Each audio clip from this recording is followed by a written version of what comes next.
हरे कृष्णा। समस्त भक्तों का हम हार्दिक स्वागत करते हैं आज का कार्यक्रम में। तो लास्ट टाइम हमने रामायण से ये टॉपिक डिस्कशन कर रहे थे, वासना वर्सेस उपासना। किसी प्रकार अहल्या के सौंदर्य से आकर्षित होकर इंद्रदेव उनके साथ संग करते हैं। तत्पश्चात गौतम मुनि अहल्या को श्राप देते हैं कि आप इस आश्रम में भस्म बनकर रहिए और जब तक भगवान राम जी का दर्शन नहीं होगा तब तक आप इस श्राप से बच नहीं सकते हैं। तो उसके पश्चात तो इंद्रदेव को श्राप देते हैं। तो इंद्रदेव को जब श्राप देते हैं कि तुमने इंद्र होकर, स्वर्ग का राजा होकर कामुकता के कारण इस प्रकार के पाप किया है, इसलिए मैं तुम्हें श्राप देता हूं कि तुम्हारा अंडोकोश तुम्हारा शरीर से अलग हो जाए। तो तुरंत ही इंद्र का अंडोकोश नीचे गिर जाता है, तो इंद्रदेव नपुंसक बन जाता है। तो इसके ऊपर हमने डिस्कशन किया था कि पावर ऑफ वासना, लस्ट, काम वासना। तो हमने देखा था कि किस प्रकार जो काम वासना है, डोंट केयर फॉर नॉलेज, और नॉलेज से काम वासना को कंट्रोल नहीं किया जा सकता है। इसका एग्जाम्पल हमने लिया था अजामिल। और उसके साथ साथ तपस्या भी काम वासना को कंट्रोल नहीं कर सकता है। इसका एग्जाम्पल हमने लिया था सौवर्य। उसके साथ साथ कोई रिलेशनशिप जो है वो भी काम वासना उसके लिए भी केयर नहीं करता है। दैट इज अयाति महाराज अपना पुत्र से लोन में लिए हैं यूथ, लेकिन बोरो की एंजॉय करने के लिए, बेटे से बोरो की, ये रिलेशनशिप को भी केयर नहीं करता है। उसके साथ साथ काम वासना जो है मोरालिटी को भी केयर नहीं करता है। हमने एग्जांपल लिया पांडु महाराज। उसके साथ साथ काम वासना यज्ञ से भी काम वासना को कंट्रोल नहीं किया जा सकता। Example Kashyap Muni. Anything else? Higher position. Example Indradev, स्वयं इंद्रदेव हायर पोजीशन है, स्वर्ग में गए हैं। तो संसार में अश्वमेध यज्ञ करके 100 अश्वमेध यज्ञ कंप्लीट करके इंद्रियों को नियंत्रण करके स्वर्ग में जाते हैं, फिर भी वासना कंट्रोल नहीं होता है। और काम वासना अमृत, हाथ में अमृत भी हो, वासना को कंट्रोल नहीं कर पाते। समुद्र मंथन लीला में हमने देखा किस प्रकार राक्षस के हाथ में अमृत है, लेकिन मोहिनी मूर्ति जो प्रकट होती है तो जनरली क्या है, उसके प्रति आकर्षित होकर अमृत को भी भूल जाते हैं। इसीलिए यहाँ पर एक पॉइंट हमें क्लियर होना चाहिए कि जो वासना है, लस्ट जो है, सेक्सुअल डिजायर जो है, उसको कंट्रोल करना असंभव जैसे। इवन नारद मुनि भी अपना इंद्रियों को कंट्रोल नहीं कर पाए। तो लास्ट टाइम इस पास्ट टाइम्स हमने ब्रीफली देखा था। तो प्रभुपाद जी अजामिल का पास्ट टाइम में परपोट में लिखते हैं, इवन ए फुल्ली क्वालिफाइड ब्राह्मण as described above could not control his lusty desires and restrain himself from pursuing them because of the force of materialistic life. To maintain self-control is extremely difficult unless one is specifically under the protection of the Supreme Personality of Godhead through devotional service.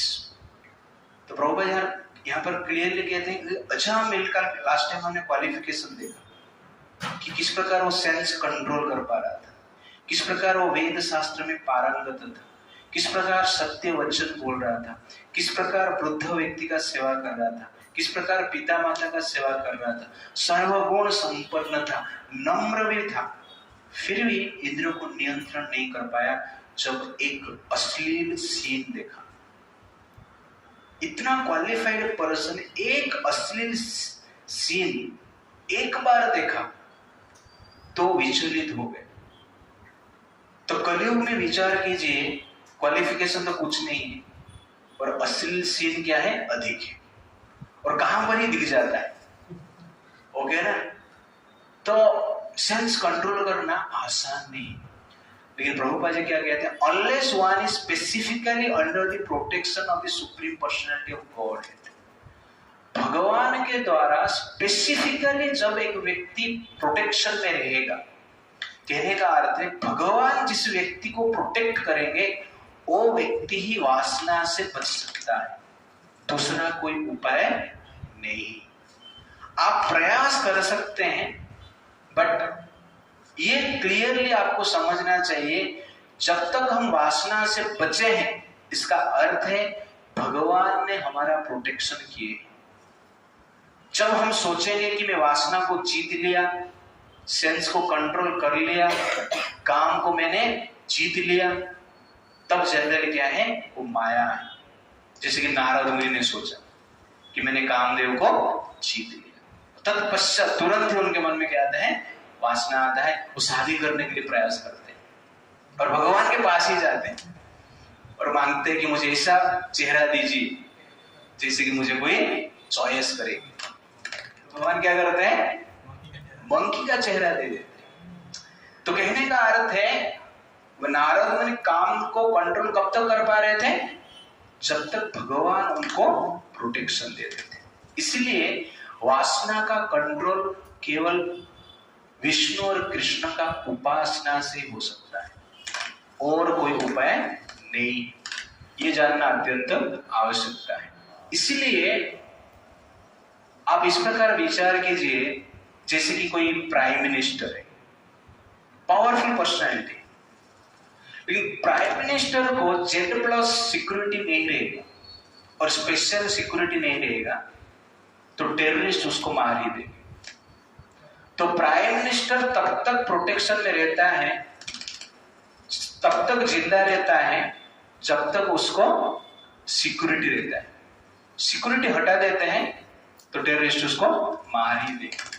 तो ठीक उसी प्रकार ये जीवात्मा तब तक वासना से प्रोटेक्टेड रहता है जब तक कृष्ण का उसको प्रोटेक्शन देता है। कृष्ण का प्रोटेक्शन हट जाता है, कृष्ण अपना प्रोटेक्शन और अपना मर्सी विथड्रॉ कर देते हैं, तो वासना से बचना असंभव जैसे, वासना से हम बच नहीं पाएंगे। इसलिए प्राइम मिनिस्टर पावरफुल हो सकता है, लेकिन उसका प्रोटेक्शन अत्यंत आवश्यकता है। खाली ऐसा छोड़ देंगे टेररिस्ट मार देंगे। वैसे ही भगवान जब हमारा प्रोटेक्शन हमसे हटा लेते हैं, हमारे ऊपर कृपा हटा लेते हैं, एक व्यक्ति वासना में पीड़ित होता है और जनरली अनेक प्रकार की नॉनसेंस एक्टिविटी कर लेता है। इसलिए वासना केवल कृष्ण का प्रोटेक्शन से ही, कृपा से ही हम जनरली वासना से बच सकते हैं, और कोई उपाय नहीं है। तो कभी मत ऐसा सोचना कि मैं वासना अपना दम से कंट्रोल कर लूंगा।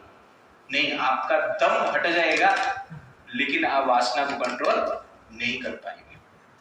इस प्रकार देखेंगे आप कि समुद्र मंथन लीला के पश्चात अमृत उत्पन्न होता है और राक्षस उस अमृत पॉट को लेके जाते हैं। उसके पश्चात भगवान मोहिनी रूप धारण करते हैं। मोहिनी रूप को देखकर राक्षस आकर्षित हो जाते हैं, लेकिन देवता आकर्षित नहीं होते, देवता विचलित नहीं होते। इसका कारण क्या है? मोहिनी रूप जो है भगवान कृष्ण का, जो माया का सर्वश्रेष्ठ और सबसे पावरफुल एंटिटी। तो माया का जो 100% पावर है, कौन सा रूप में है? मोहिनी में। तो माया से भी, ये संसार में जो माया आप देख रहे हैं, इस संसार का माया से भी 100% पावरफुल मोहिनी रूप में, 100% एट्रैक्टिव। तो माया का साधारण फ्रेग्रेंट को देखकर और साधारण अंश के प्रति आकर्षित होकर, जैसे कि इस लीला में आपने देखा कि अहल्या का रूप को देखकर इंद्रदेव अपना शुद्ध बुद्धि को नष्ट कर दी। किंतु यहां पर मोहिनी को पूरा देवता देख रहे हैं लेकिन आकर्षित नहीं हो रहे, शांत है। लेकिन दानव आकर्षित हो जाते हैं। तरफ से आप देखेंगे कि समुद्र मंथन लीला कंप्लीट होने के पश्चात, अमृत वितरण होने के पश्चात शिव जी को पता चलता है कि भगवान विष्णु ने मोहिनी रूप का धारण किए थे। ये जब शिव जी जानते हैं, तुरंत भगवान के पास आते हैं पार्वती जी के साथ और कहते हैं कि भगवान आपने मोहिनी रूप धारण किया, लेकिन मैंने देख नहीं पाया, मैं उस रूप को दर्शन करना चाहता हूं। भगवान बोलते क्या दर्शन करने की क्या आवश्यकता है, चलेगा, दर्शन मत कीजिए, वो खतरनाक है थोड़ा। नहीं, मैं आपका उस रूप को दर्शन करना चाहता हूं। तो भगवान कहते हैं ठीक है, मैं आपको उस रूप का दर्शन देता हूं। ऐसा बोलते हैं और अंतर ध्यान हो जाते हैं शिव जी पार्वती के साथ ही।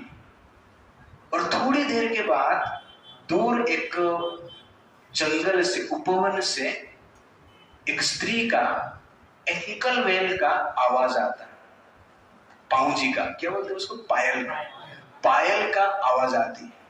और उस आवाज को सुनकर शिव जी पार्वती के साथ उस आवाज को जाते हैं तो तुरंत देख रहे हैं एक सुंदर बगीचा में मोहिनी देवी क्या कर रहे हैं, बॉल खेल रहे हैं, बास्केटबॉल। ओके, बास्केटबॉल लेके, एक बॉल लेके उसको फेंक रहे हैं और बास्केटबॉल को पकड़ते हुए खेलते हुए आगे बढ़ रहे हैं। और इस सीन को शिव जी पार्वती के साथ देख रहे हैं। जो मोहिनी बास्केटबॉल के पीछे भाग रही है, इस रूप को शिव जी देखते हैं, इतना आकर्षित हो जाते हैं कि बाजू में पार्वती को भूल जाते हैं। पार्वती को देखते नहीं है और मोहिनी रूप के पीछे भागते हैं। और मोहिनी रूप शिव जी को देखकर मोहिनी भागती है, जोर जोर से भागती है। इस प्रकार ब्रह्मांड में मोहिनी भागते हैं, उनके पीछे शिव जी भागते हैं और भागते भागते कैलाश की ओर जाते हैं। और कैलाश पर्वत के पास उनके शिव जी के अनेक जो भक्त हैं तपस्या करते रहते हैं और शिव जी मोहिनी के पीछे भाग रहे हैं। और मोहिनी देवी जानबूझकर शिव जी के जितने भक्त हैं उनके पास ही भागते हैं और उनके पीछे शिव जी भागते हैं। और शिव जी भागते भागते उनका वस्त्र क्या है, शरीर से अलग हो जाता है। तो निर्वस्त्र होकर शिव जी भाग रहे हैं और शिव जी इतना आकर्षित हो जाते हैं, उनका जो तेज है स्खलित होता है, भूमि में गिरने लगता है। और जहां जहां पर तेज उनका गिरा है धरती पर, वहां पर जनरली सोने का पर्वत बना है और सोने का खदान बना है। तो ये शिव जी का तेज का पावर है। फिर भी शिव जी अपने जो भक्त हैं उनके बीच में निर्वस्त्र घूम रहे हैं मोहिनी के पीछे। और शिव जी का भक्त देख के आश्चर्यचकित हो रहे, फिर भी शिव जी उनको, उनका भक्त के प्रति ध्यान ही नहीं देते, इतना आकर्षित है। और अंत में मोहिनी के पास जाते हैं और मोहिनी देवी शिव जी को दर्शन करते हैं, दोनों परस्पर को देखते हैं और शिव जी मोहिनी देवी को आलिंगन करते हैं। और आलिंगन करने के पश्चात मोहिनी देवी अंतर ध्यान हो जाते हैं। तो पार्वती देखकर आश्चर्यचकित हो जाते हैं। तब शिव जी देखिए कौन है, शिव जी पार्वती जी के पति, कहने का अर्थ है माया देवी के पति है। तो शिव जी माया देवी के पति है, कहने का अर्थ है माया देवी को जो कंट्रोल करते हैं। जो पार्वती है वो माया का मूर्तिमंत प्रतीक है। इस संसार में जो सुंदरता है, ब्यूटी है, पार्वती देवी का 1% है, उससे भी कम रहेगा। उस 1% को देखकर ये संसार का लोग क्या है, पागल है। इस संसार का दिल पागल है, दिल तो पागल है, कुछ कुछ होता रहता है, बहुत कुछ होता रहता है। इस संसार में हमने देखा है। एक बार क्या हुआ, एक लड़की ने, एक स्त्री ने अपना पति का हत्या कर दी। तो पुलिस जांच करते हुए उस स्त्री को पूछा कि अपने आपका पति का हत्या कर दी, लेकिन ये आप बताइए कि आपका पति अंतिम समय में आपको क्या बोल रहे थे, क्या कह रहे थे अंतिम समय में, जो सुनकर आपने हत्या कर दी। कि अंतिम समय में मेरे पति इस प्रकार बोल रहे थे कि संजना मेरा चश्मा किधर है। इतना ही बोले तो आपने हत्या कर दी। तो पत्नी बोलती है इसलिए तो हत्या कर दिया। क्यों? क्योंकि मेरा नाम संजना नहीं है, मेरा नाम संगीता है।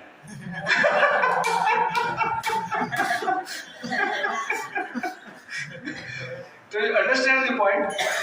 तो दिस इज एक्चुअली क्या है? वासना, लस्ट। ये इसका जनरली क्या है? पावर। छोटा सा अंश को देखकर इस संसार में लोग क्या करते हैं? अपना रेस्पॉन्सिबिलिटी को भूल जाते हैं। पार्वती देवी का 1% ब्यूटी, और उस ब्यूटी को कंट्रोल में रखते हैं, अट्रैक्टिव नहीं होते हैं शिव जी पार्वती देवी के प्रति। तो शिव जी का पावर आप देखिए कितना है। देवता इस संसार का 1% ब्यूटी को देखकर आकर्षित हो जाते हैं, जैसे कि अहल्या के प्रति आकर्षित हुए इंद्रदेव, और उनका रिकॉर्ड भी है देवताओं की, इंद्र का स्पेशल इस प्रकार एक्टिविटी करने में। बट आश्चर्य की बात है कि जब वही देवता मोहिनी को देखते हैं शांत रहते हैं, लेकिन शिव जी जब मोहिनी को देखते हैं निर्वस्त्र होकर अपने भक्त के बीच में पार्वती देवी को छोड़कर, पत्नी को छोड़कर जनरली क्या है? मोहिनी के पीछे भागते हैं। आश्चर्य है। जिसका 1% को देखकर देवता पागल हो जाते हैं, और जिसको देखकर शिव जी कभी एजिटेट नहीं होते हैं, उस पार्वती को छोड़कर मोहिनी के पीछे वो भाग रहे, लेकिन मोहिनी को देखकर देवता शांत है। How is it possible? By the mercy of Krishna. भगवान की इच्छा। भगवान ने इच्छा किया कि मेरे रूप को देखकर देवता शांत रहे, एजिटेड नो, इसलिए देवता शांत रहे। ओके। और भगवान ने इच्छा की मेरे रूप को देखकर शिव जी एजिटेड हो जाए, इसलिए शिव जी क्या है? एजिटेड हो गए। तो कहने का अर्थ है, इस लीला से पता चलता है कि आपको लस्ट को कंट्रोल करना है, वासना को कंट्रोल करना है, केवल भगवान की कृपा से ही कंट्रोल हो सकता है, और कोई उपाय नहीं। ना तपस्या काम में आएगा, ना ज्ञान काम में आएगा, ना मोरालिटी काम में आएगा, ना अन्य कुछ उपाय काम में आएगा। एक ही काम में आएगा, वो है भगवान के प्रति भक्ति और समर्पण। इसलिए भगवान कहते हैं दैवी एष गुणमयी मम माया दुरत्यया माम एव ये प्रपद्यन्ते मायामेतं तरन्ति।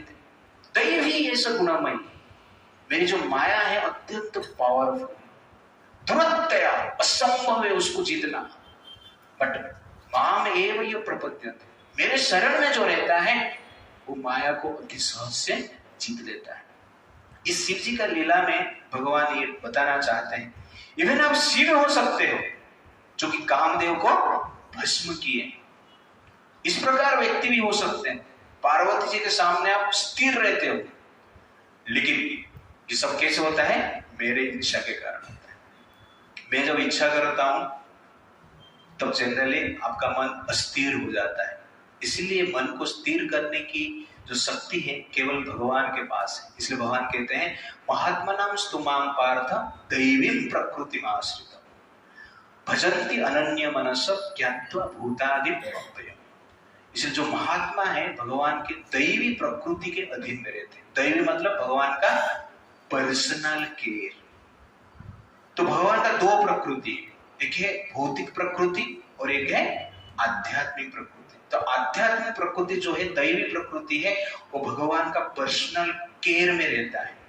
तो जो भौतिक प्रकृति में रहते हैं भगवान जनरली वो उसका केयर डेलीगेट करते हैं, लेकिन जो आध्यात्मिक प्रकृति में रहते हैं भगवान उसका केयर पर्सनली करते हैं।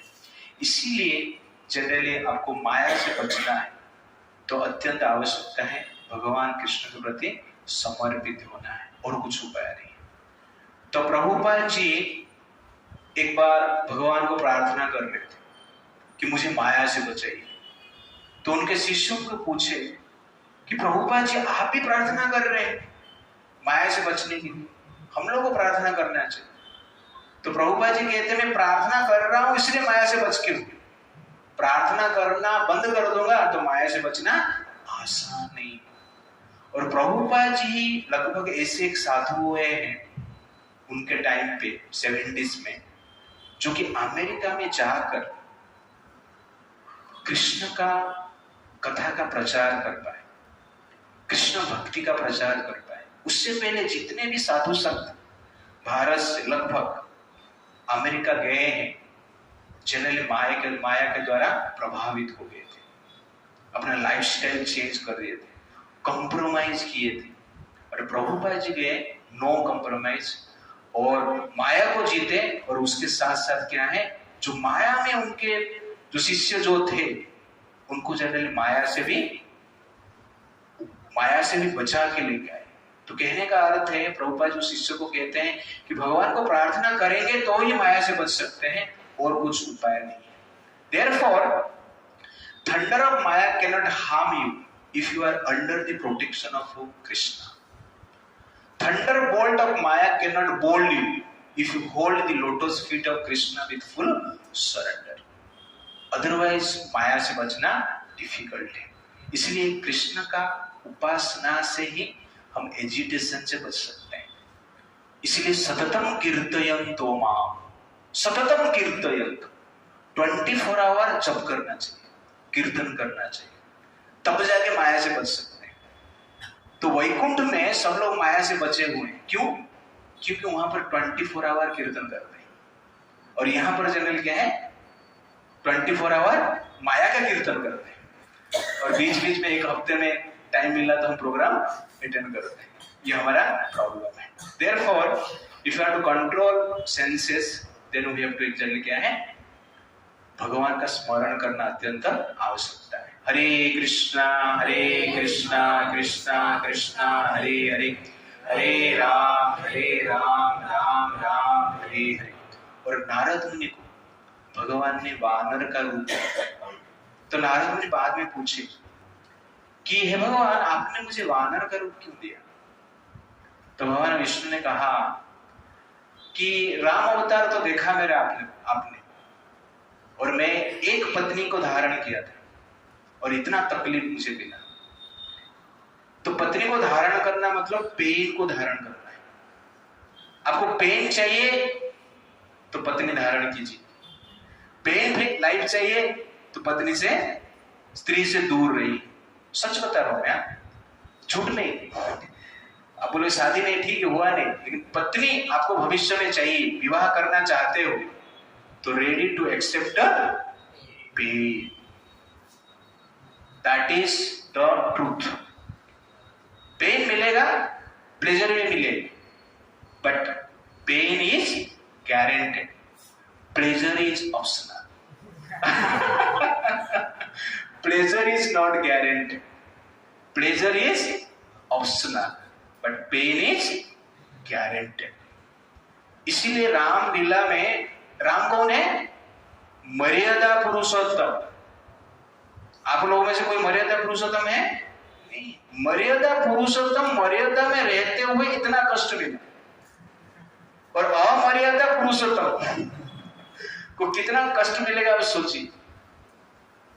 तो जनरल क्या है, पत्नी तो है लेकिन उसके साथ साथ पेन फ्री, और इस पेन को एक्सेप्ट करने के लिए, हैंडल करने के लिए, टॉलरेट करने के लिए रेडी होना चाहिए गृहस्थ आश्रम में जाने से पहले, यह आवश्यकता है।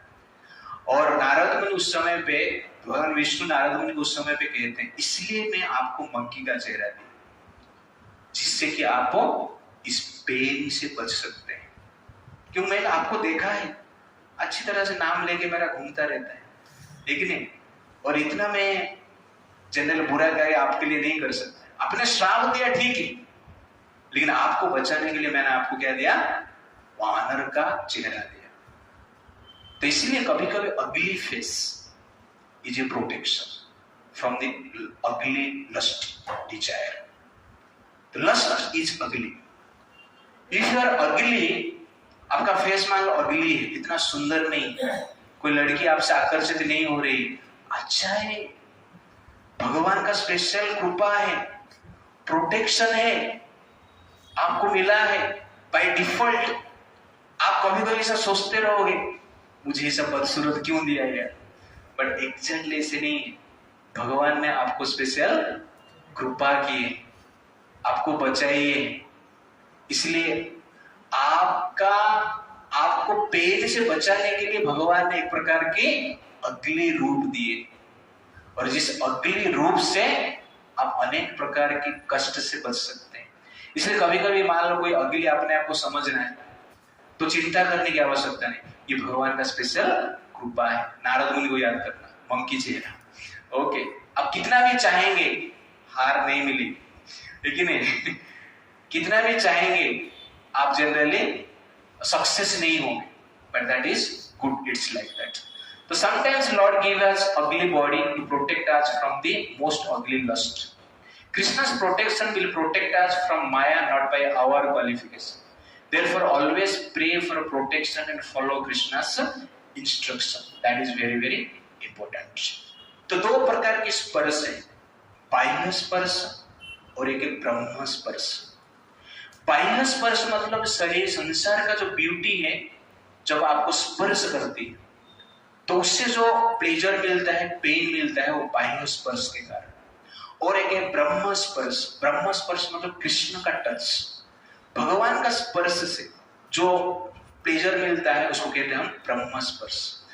जो व्यक्ति ब्रह्म स्पर्श का प्लेजर एक बार अनुभव किया है, वो व्यक्ति जनरली बाह्य स्पर्श से एजिटेट नहीं होता है। इसीलिए बाह्य स्पर्श इंद्रिय द्वारा और मन के द्वारा जनरल बाह्य स्पर्श का जो आकर्षण है, बाह्य स्पर्श का आकर्षण इंद्रिय और मन के कारण होता है, बट जो ब्रह्म स्पर्श है उसका अनुभव इंद्रिय और मन से परे हम कर सकते हैं।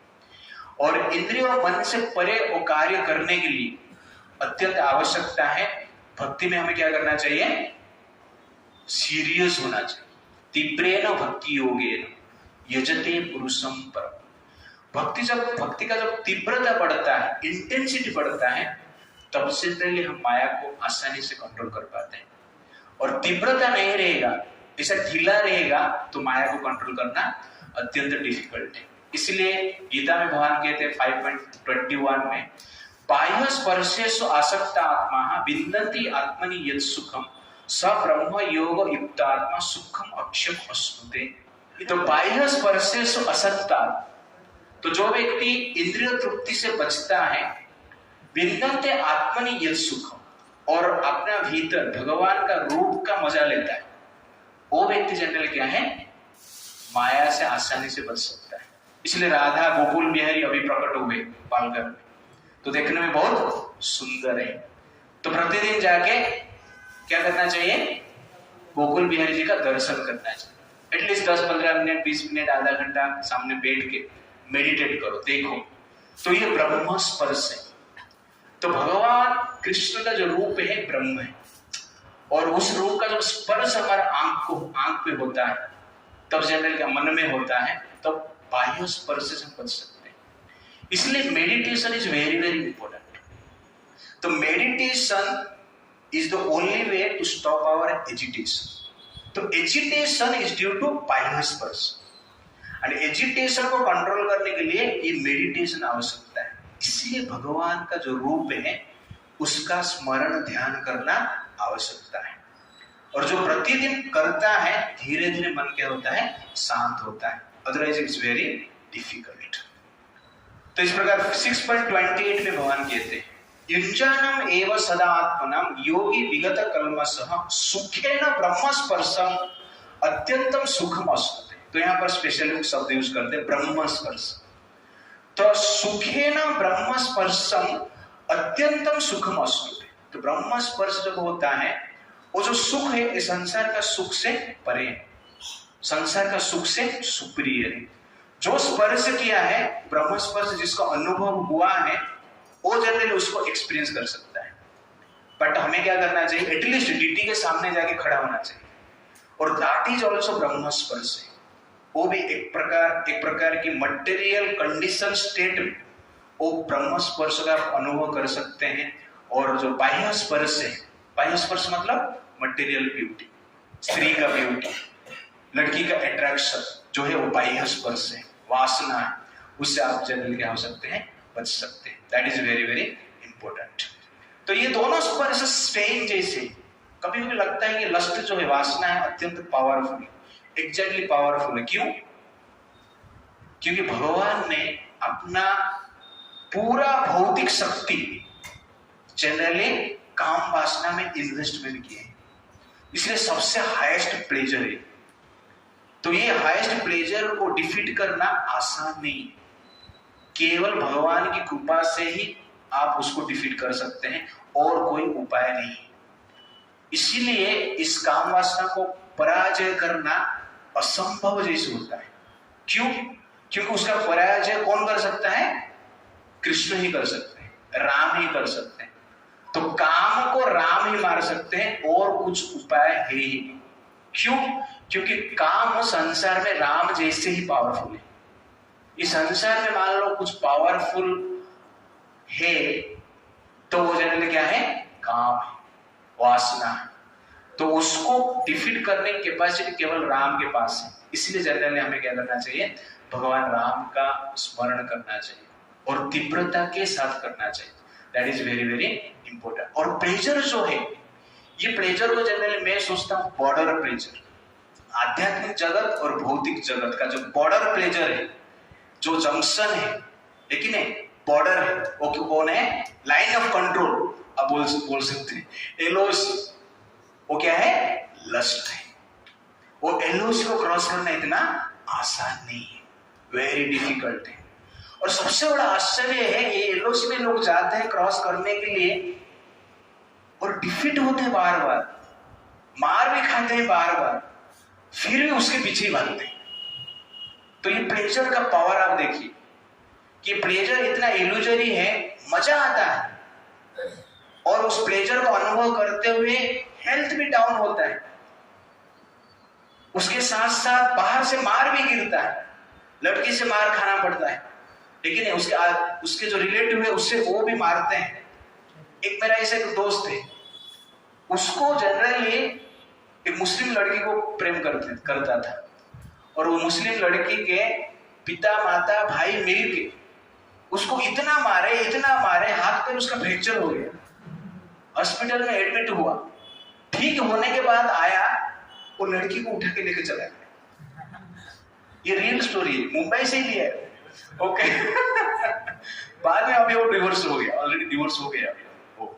तो कहने का अर्थ ये पावर है, इतना मार खाने के पश्चात भी लोग इसको छोड़ नहीं पाते। क्यों?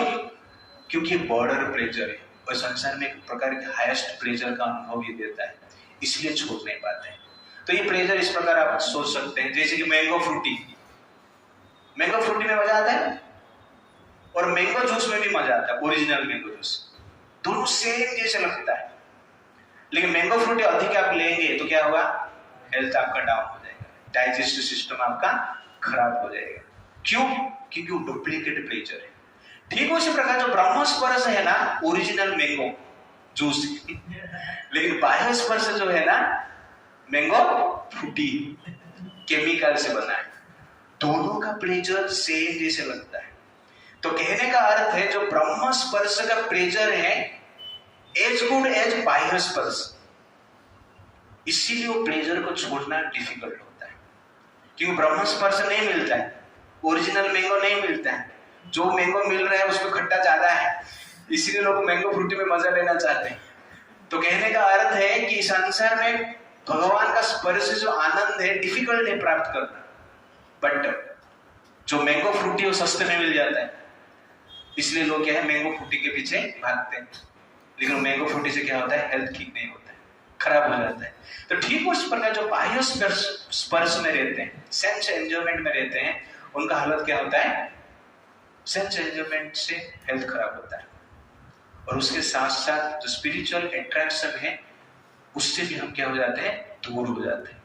तो जो व्यक्ति जितना सेंस एंजॉयमेंट करेगा उतना जनरली भगवान के प्रति जो आकर्षण है वो उसका उतना आकर्षण नष्ट हो जाएगा। तो लास्ट में इंद्रदेव अंडकोश से रहित हो जाते हैं।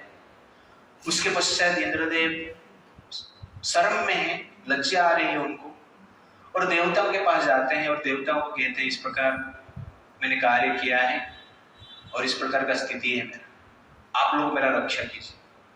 तो देवता लोग उनको पितृलोक में लेके जाते हैं, और पितृलोक में एक भेड़ रहता है, भेड़ बोलते हैं ना, बकरी बकरी, भेड़ बोलते हैं, तो भेड़ रहता है, और देवता कहते हैं ये भेड़ का जो अंडकोश है इंद्रदेव को आप लोग दे दीजिए। तो पितृलोक में जो पितृदेव रहते हैं वो भेड़ का अंडकोश को काटते हैं, इंद्रदेव का यथा स्थान में उसको लगा देते हैं, operation success. Okay Indradev generally उसके बाद संतुष्ट हो जाते हैं। तब से इंद्रदेव का जो अंडकोश है वो किसका है? भेड़ का है। तो रामायण ये वर्णन करता है। तो इस प्रकार पहला ऑपरेशन हुआ है कि नहीं? तो उसके पश्चात भगवान राम को विश्वामित्र जी कहते हैं कि आप अभी ये जो स्टोरी है विश्वामित्र जी राम जी को बता रहे हैं, अभी आप इस आश्रम में जाइए और अहल्या का उद्धार कीजिए।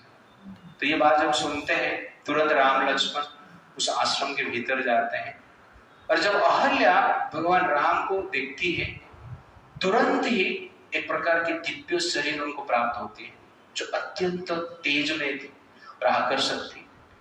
और भगवान राम अहल्या को देखते हैं तो अहल्या को भगवान राम तुरंत उनके सामने जाते हैं, अहल्या को राम लक्ष्मण प्रणाम करते हैं।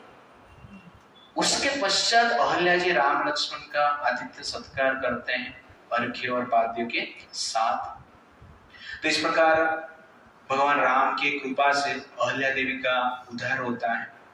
तो रामचरितमानस में अहल्या को पत्थर बताया गया है कि अहल्या देवी पत्थर के रूप में परिवर्तित हो जाते हैं, बट वाल्मीकि रामायण में अहल्या अदृश्य रूप में भस्म के आकार में रहते हैं और राम जी का दर्शन से अपना दिव्य रूप को प्राप्त करते हैं। तो उस समय पे गौतम मुनि उस आश्रम में प्रकट होते हैं और भगवान राम लक्ष्मण का सत्कार करते हैं, विश्वामित्र जी का भी सत्कार करते हैं। उसके पश्चात वो हिमालय में चला जाते हैं। तो यहाँ पर आप देखेंगे कि जब अहल्या ब्रह्म स्पर्श प्राप्त करती है तब जनरली वो पाप से मुक्त हो जाती है और अपना दिव्य शरीर को प्राप्त कर पाती है, तो राम का स्पर्श से। तो ठीक उसी प्रकार संसार में हमें भी काम से बचना है और अपना जो आध्यात्मिक स्वरूप को प्राप्त करना है तो ब्रह्म स्पर्श की आवश्यकता है, तो राम का दर्शन की आवश्यकता है। तो अहल्या जब राम का दर्शन करती है तुरंत ही जितना भी पाप है उससे मुक्त होकर अपना दिव्य शरीर को प्राप्त करते हैं। तो ठीक उसी प्रकार प्रतिदिन हमें राम जी का दर्शन करना चाहिए, प्रतिदिन हमें भगवान का दर्शन करना चाहिए, मेडिटेशन करना चाहिए, जिससे कि वासना जो है उससे हम बच सकते हैं और दिव्य शरीर को हम प्राप्त कर सकते हैं। तो भौतिक शरीर प्राप्त करने की एक ही कारण है, क्या है? वासना से हम पीड़ित हैं, ग्रसित हैं, इसलिए भौतिक शरीर में। ये भौतिक शरीर कैसे बना है? वासना से ही बना है। इसलिए ये शरीर में जो आता है वो क्या आता है? वासना ही आता है।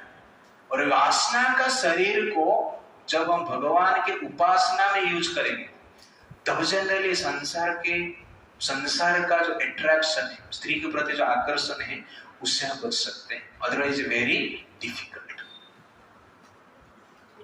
और भगवान राम ने अहल्या को क्षमा क्यों की? अहल्या जानती थी कि इंद्रदेव है, जानबूझकर उनके साथ समागम की, फिर भी क्षमा कर दी। क्यों? मान लो आपका पत्नी जानबूझकर कुछ किए तो क्षमा करेंगे आप? नहीं, फिर भी राम जी ने यहां पर क्षमा कर दी। क्यों?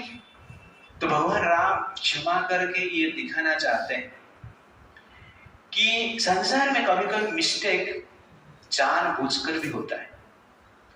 मिस्टेक केवल अनजान से नहीं होता है, जानते हुए भी हम क्या करते हैं? मिस्टेक करते हैं। इसलिए वो मिस्टेक को क्षमा करना आवश्यकता है। तो इस लीला के द्वारा भगवान बताना चाहते हैं इतना बड़ा बड़ा मिस्टेक भी क्षमा योग्य होता है, इसलिए छोटा छोटा मिस्टेक के लिए झगड़ा मत करो। That is the point. और एक कारण है क्यों क्षमा करते हैं कि राम को पता है काम को जितना इतना आसान नहीं। राम ने निर्माण किया है, काम का पावर को राम अच्छी तरह से जानते हैं। अरे ये पावर को शिव जी जीत नहीं पाए, इंद्र क्या जीतेगा, अहल्या क्या जीतेगी। तो इसीलिए राम जी काम का पावर को जानते हैं, क्योंकि उन्होंने निर्माण किया है। इसीलिए वो सोचते हैं काम के द्वारा कोई डिफीट हो गया कोई बड़ी बात नहीं, और काम से जो डिफीट हो गया, मान लो मेरा शरण में आता है तो मैं उसको एक्सेप्ट करता हूं। That is very very important. ये है भगवान राम की महिमा। इसलिए कभी कभी काम से मान लो आप डिफीट हो जाते हैं तो फ्रस्ट्रेशन मत होना, निस्तेज मत होना, होप मत हारना, क्योंकि भगवान जानते हैं काम से डिफीट होना नॉर्मल है। ये नॉर्मल एक्टिविटी संसार में हर व्यक्ति का होता है, बट आपको प्लानिंग करके नहीं करना है। बिना प्लान से अचानक कहां पे हो गया, कुछ हो गया, अलग बात है। प्लानिंग करके करेंगे तो प्रॉब्लम है। तो यहां पर अहल्या जी प्लानिंग नहीं कुछ किए थे, इंद्र ने प्लान किया था, ओके ना। अहल्या ने प्लान नहीं किया। अहल्या मन में ऐसा कौतूहल आई, ठीक है इंद्र के साथ थोड़ा देखते हैं, इस प्रकार का विचार आई, बस और कुछ नहीं। वो किस लिए आए, वासना के कारण, काम का प्रभाव। जात श्रद्धा मत कथासु निर्विनः सर्वकर्मसु वेद दुःखात्मकान् कामान् परित्यागे अप्यनीश्वरः ततो भजेत मां नित्यं श्रद्धालो दृढनिश्चयः जुषमाच तान् कामान् दुःखदारकान् च ग्रह्यन्। तो सुंदर भाव से बता रहे हैं, होप दे रहे ये वर्ष से। जात श्रद्धा मत कथासु, जो व्यक्ति का श्रद्धा मेरे कथा के प्रति है, निर्विनः सर्वकर्मसु, और अनेक प्रकार के पाप कर्म से जो मुक्त है, वेद दुखात्मकान् कामान्, वो जानता है ये काम वासना जो है दुख का कारण है, परित्यागे अप्यनीश्वरः, फिर भी कंट्रोल नहीं कर पाता है। इस प्रकार कहते हैं, जानता है दुख का कारण है, फिर भी कंट्रोल नहीं कर पाता है। लेकिन क्या करता है, वासना को तो कंट्रोल नहीं कर पाता है, लेकिन एक काम करता है, ततो भजेत मां नित्यं, प्रतिदिन मेरा भजन करता है। That is the point. ततो भजेत मां नित्यं श्रद्धालु दृढ़ निश्चय, भजन में दृढ़ता उसके पास है और श्रद्धा के साथ प्रतिदिन भजन करता है। जो समाज तान काम, कभी कभी काम में लिप्त हो जाता है, दुखदायक चक्र है, लेकिन बाद में क्या करता है, रिपेंटेंस करता है, पश्चाताप करता है, लिप्त हो जाता है, पश्चाताप करता रहता है, और मेरा भजन छोड़ता नहीं। तो भगवान क्या बोलते हैं, मैं उसको छोड़ता नहीं। तो मेन चीज क्या है, भगवान को छोड़ो मत। काम आपको नहीं छोड़ेगा, काम आपको नहीं छोड़ेगा, काम आपका पीछे भागेगा, लेकिन आपको किसके पीछे भागना है, भगवान के पीछे भागना है। कभी काम आपको पकड़ लेगा, आप काम भी कर लेंगे, लेकिन भगवान को छोड़ना मत। भगवान को छोड़ेंगे नहीं तो एक दिन काम से हम छूट जाएंगे, लेकिन छोड़ देंगे तो काम हमें क्या करेगा, मार देगा। तो एक बार एक हिरन था, उसको एक टाइगर उसके पीछे भागा। तो हिरन जोर जोर से भाग रहा है, जोर जोर से भाग रहा है, पीछे देख ही नहीं रहा है, टाइगर उसके पीछे जोर से भाग रहा है। अचानक पीछे वो देखा तो टाइगर मर के पड़ा है। ये देख के हिरन आश्चर्यचकित हो गया, सोचा कि मेरा पावर से मैं टाइगर को मार दिया क्या, इस प्रकार उसको थोड़ा लगा। बाद में देखा कि हिरन देख रहा है उसका मालिक अपना धनुष से टाइगर को मार दिया। तो ठीक उसी प्रकार हमारा सिचुएशन है। ये जो टाइगर है काम है, और हम हिरन जैसे शक्तिहीन है, और काम हमारा पीछे भाग रहा है, लेकिन और काम को डर के हमें भागना चाहिए। हिरन के पास इतना शक्ति है वो भाग सकता है, हिरन के पास इतना शक्ति नहीं है वो टाइगर को मार सकता है। इतना शक्ति है उसके पास नहीं। वैसे ही हमारे पास इतना शक्ति नहीं है जो कि काम को मार सकते हैं। हम क्या कर सकते हैं, काम से भाग सकते हैं। काम को मारने की शक्ति किसके पास है, राम के पास है। आप काम से भागो, राम काम को मारेंगे, भगा भगा के मारेंगे। बट आपको क्या करना पड़ेगा? काम से भागना पड़ेगा। कभी काम आपको पकड़ लिया अलग बात है, लेकिन ये गलती मत करना, काम के पीछे मत भागना। हिरन मान लो बाघ के पीछे भागेंगे तो जनरली प्रॉब्लम है, वो मालिक बचा नहीं पाएगा। ओके ना? तो हमारा प्रॉब्लम ये, हम बाघ के पीछे भागते हैं और बाघ खा लेते हैं। और इस संसार के बाघ कैसे आती है? हिरन के रूप में आती है या हिरनी के रूप में आती है और हम देख के आकर्षित हो जाते हैं। काम से हम भागते हैं तब जनरली क्या है? भगवान हमें बचाते हैं, अदरवाइज इट्स वेरी डिफिकल्ट। तो इसी प्रकार अहल्या का उद्धार भगवान करते हैं और विश्वामित्र जी भगवान राम और लक्ष्मण को अहल्या के उद्धार के पश्चात मिथिला की ओर ले जाते हैं और मिथिला के उपवन में प्रवेश करते हैं। उस उपवन को देखकर भगवान राम अत्यंत संतुष्ट होते हैं और विश्वामित्र जी को कहते हैं कि यहाँ पर कुछ रहने का व्यवस्था आप कीजिए। तो विश्वामित्र जी तुरंत क्या करते हैं? एक नदी के किनारे में जाते हैं, अपना शिष्यों के साथ डेरा जाल डालते हैं, वहां पर रहते हैं। और जनक महाराज जब सुनते हैं कि विश्वामित्र जी आए, जनक में पधारे, मिथिला में पधारे, जब सुनते हैं तुरंत वो विश्वामित्र जी के पास आते हैं और विश्वामित्र जी के पास आकर वो क्या करते हैं हम देखेंगे नेक्स्ट टाइम। हरे कृष्णा कृष्णा कृष्णा हरे हरे, हरे राम राम राम हरे। श्री प्रभुपाद की